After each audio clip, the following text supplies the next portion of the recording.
ഇന്നത്തെ ജേണല് ഒരു ഗ്രീൻ തീമിലാണ്.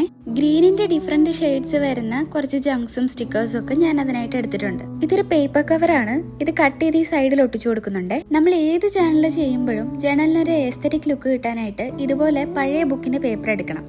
ഇനി ഇങ്ങനത്തെ ഒരു പേപ്പർ നമ്മുടെ കയ്യിൽ ഇല്ലെങ്കിൽ പുതിയ എന്തെങ്കിലും മാഗസീനോ അതിന്റെ പേപ്പർ കട്ട് ചെയ്തെടുത്തിട്ട് കോഫി പൗഡർ വെള്ളത്തിൽ മിക്സ് ചെയ്ത് ലൈറ്റ് ആയിട്ടൊന്ന് പെയിന്റ് ചെയ്തെടുത്താലും മതി. ഇത് ഞാൻ കളക്ട് ചെയ്ത് വെച്ച കുറച്ച് പ്രൈസ് ടാഗുകളും സ്റ്റിക്കേഴ്സും ആണ്.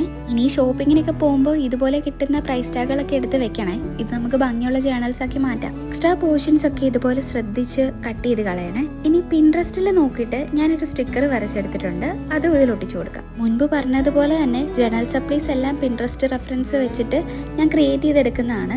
ജേണലിംഗ് ചെയ്യുമ്പോൾ ഇതുപോലെ എംപ്റ്റി സ്പേസസ് വരുന്നിടത്തെല്ലാം നമ്മുടെ കയ്യിലുള്ള ജേണൽ സപ്ലീസ് ഓവർലാപ്പ് ചെയ്ത് വീണ്ടും ഒട്ടിക്കാട്ടോ. ഈ ഒരു ടാഗില് പ്രിഷ്യസ് ഫീലിങ്സ് എഴുതിയിട്ടുണ്ട്. അതുകൊണ്ട് ഞാൻ വിചാരിച്ചത് ഇതുപോലെ തന്നെ ഈ ജേണലിൽ അങ്ങ് ഒട്ടിച്ചു കൊടുത്തേക്കാന്ന്. ഈ ലുക്ക് ഒന്ന് കംപ്ലീറ്റ് ചെയ്യാൻ വേണ്ടിയിട്ട് ഇവിടെയും ഞാനൊരു പേപ്പർ ഒട്ടിച്ചു കൊടുത്തിട്ടുണ്ട്. ഈ ഒരു ഫോട്ടോ ഫ്രെയിം ഇവിടെ ആയിട്ടും സ്റ്റിക്ക് ചെയ്ത് കൊടുത്തു. നമ്മൾ ജേണലിൽ ഇങ്ങനെ ഒട്ടിച്ചു കൊടുക്കുമ്പോൾ പേജിനൊക്കെ നല്ല കട്ടി വെക്കാറുണ്ട്. അതുകൊണ്ട് തന്നെ ബുക്ക് ഒന്ന് ഇങ്ങനെ നന്നായിട്ട് പ്രസ് ചെയ്ത് ഒന്ന് മടക്കി കൊടുക്കുക. ഇനിയുള്ള എംപ്റ്റി സ്പേസിൽ ഞാൻ ചെറിയ കോഡ്സും ഡൂഡിൽ ആർട്ടും ഒക്കെ വരച്ച് കംപ്ലീറ്റ് ചെയ്യാണ്. ഗ്രീൻ കളർ എപ്പോഴും പ്രോഗ്രസ്, നേച്ചർ, ഹെൽത്ത് ഇതൊക്കെയല്ലേ റെപ്രസെന്റ് ചെയ്യുന്നത്.